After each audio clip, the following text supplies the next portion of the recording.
दुधनी नगरपरिषद निवडणुकीत राजकीय इतिहासात नोंद होईल असा निकाल लागला असून नगराध्यक्ष पदाचे उमेदवार प्रथमेश मेहत्रे हे दणदणीत विजयासह निवडून आले।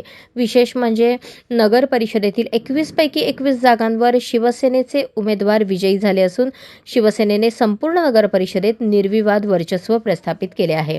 मतमोजणीच्या सुरुवातीपासूनच शिवसेनेच्या उमेदवारांनी आघाडी घेतली होती। प्रत्येक फेरीत आघाडी कायम राखत अखेर नगराध्यक्ष पदावर प्रथमेश मेहत्रे यांचा विजय निश्चित झाला। निकाल जाहीर होताच दुधनी शहरात शिवसैनिक आणि समर्थकांमध्ये उत्साहाचे वातावरण पसरले। फटाक्यांची आतिषबाजी, घोषणाबाजी आणि जल्लोष करत विजय साजरा करण्यात आला। या निवडणुकीत विकास, पारदर्शक प्रशासन आणि जनतेशी थेट संवाद या मुद्द्यांवर शिवसेनेला मतदारांनी भरभरून कौल दिला असल्याचे बोलले जात आहे। 21 पैकी 21 जागा जिंकत क्लीन स्वीप साध्य झाल्याने दुधनी नगर परिषदेवर शिवसेनेचे एकहाती नियंत्रण आले आहे। विजयाबद्दल बोलताना नवनिर्वाचित नगराध्यक्ष प्रथमेश मेहत्रे यांनी दुधनीतील जनतेचे आभार मानत हा विजय केवळ माझा नसून संपूर्ण शिवसेना कुटुंबाचा आणि दुधनीकर जनतेचा आहे। शहराच्या सर्वांगीण विकासासाठी प्रामाणिकपणे काम करू असा विश्वास त्यांनी व्यक्त केला।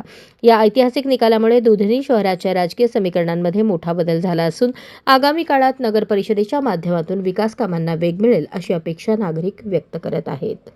अशाच नवनवीन अपडेटसाठी जनता राज्य न्यूज चॅनलला सबस्क्राईब करा, लाईक करा आणि शेअर करायला विसरू नका।